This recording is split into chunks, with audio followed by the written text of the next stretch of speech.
अंदर जो नफरत का जहर घोला गया है, जो सांप्रदायिक ताकतें हावी हुई हैं, उसको नियंत्रण में करने का, उसको खत्म करने का, और जिस सौहार्द से इस देश में सब लोग रहते थे उसको वापस, उस सौहार्द भरे माहौल को वापस लाने का। किसी ने इस बात की पहल नहीं की और मुझे गर्व है कि इस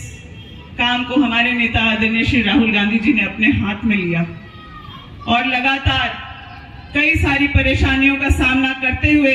भी ये यात्रा कन्याकुमारी से शुरू होके तमिलनाडु, केरला, कर्नाटका, महाराष्ट्र, मध्य प्रदेश होते हुए राजस्थान तक पहुंची। और इस बीच हम लोगों ने देखा भी कि उनकी यात्रा में किस तरह से लोग उनसे मिले। जिस दिन मैं गई थी उस दिन एक महिला अपने खेत से कुछ फल लेकर के अपने आंचल में लेकर के आई थी राहुल जी के लिए। उन्होंने 2 खीरा निकाल करके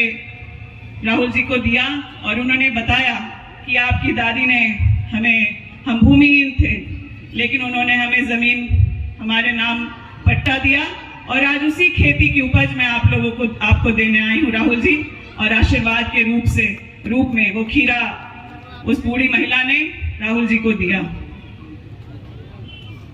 जो काम इंदिरा जी के समय किया गया वो भी अगर आप गिनती करें, हम लोग को चाय पीने का मौका जो ब्रेक में था उसमें राहुल जी के साथ बैठने का मौका मिला हम लोगों को। उसमें किसी ने सवाल किया कि एक बात को इंदिरा जी की आप याद करके बताइए जो आप हम लोगों को बताना चाहते हैं, जिससे हम लोगों को भी आगे की दिशा मिले।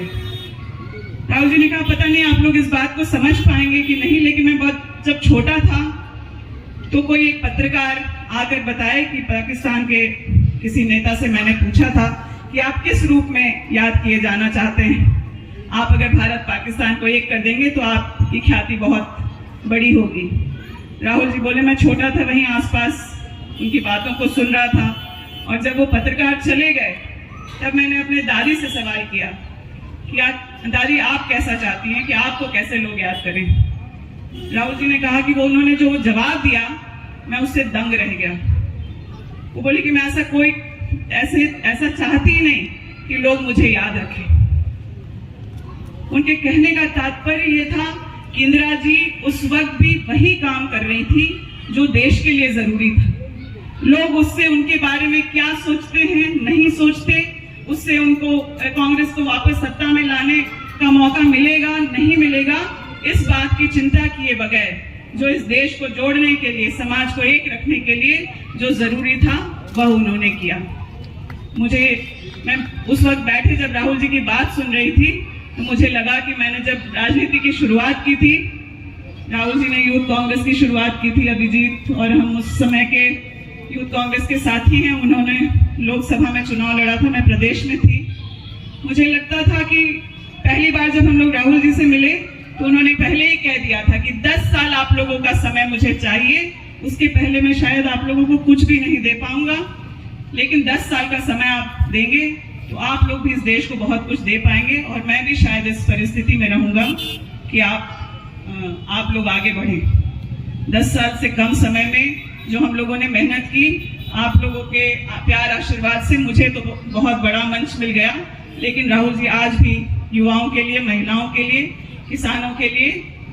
मजदूरों के लिए संघर्ष कर रहे हैं।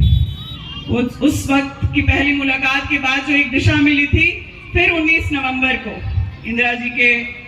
जयंती पर एक और दिशा राहुल जी ने मुझे एक नेता के रूप में दिया कि हमें करना वही है जिससे समाज का हित हो, देश का हित हो, उसमें अपने स्वार्थ की बात हो या फिर राजनीतिक लाभ की बात हो या फिर अपने अच्छे बुरे आलोक। वो प्रदीप जी से ही मिलता जुलता है। लोग आंगन लीप करके, रंगोली बना करके, पूजा की थाली, आरती लेकर के राहुल जी का पलक बिछा करके इंतजार कर रही हैं महिलाएं, बच्चे, किसान और जो हमारे समाज के अलग अलग लोग हैं। राहुल जी के रूप में उन्हें बहुत बड़ी संभावना, जो एक हताशा का माहौल अलग अलग जगह है, चाहे वो बेरोजगारी की वजह से हो, महंगाई की वजह से हो या समाज में बढ़ रहे भेदभाव की वजह से हो, उन्हें एक उम्मीद जो दिख रही है वो राहुल जी के रूप में। मैं आप लोगों से कहना चाहूंगी कि आज हम लोग सरकार में क्या काम कर रहे हैं, नहीं कर रहे हैं, उसकी चर्चा किए बगैर कि इस तपस्या में हमें प्रयास करना चाहिए कि हमारा भी सहयोग ज्यादा से ज्यादा हो सके। 3,500 किलोमीटर राहुल जी के साथ चलने वाले तो सिर्फ 117 भारत यात्री हैं, जो उनके साथ कन्याकुमारी से शुरू करके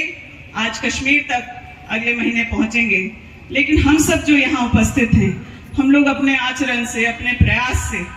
उनके संदेश को अगर गांव-गांव तक पहुंचाएंगे अपने प्रयासों से, तब जाकर के उनकी यह तपस्या सफल होगी। मुझे आप लोगों पर पूरा भरोसा है कि आप लोग भी अपना आशीर्वाद राहुल जी को देंगे। इस उनके प्रयास को, एक निस्वार्थ प्रयास जो वो कर रहे हैं भारत जोड़ने की, उसमें अपना साथ आशीर्वाद देंगे।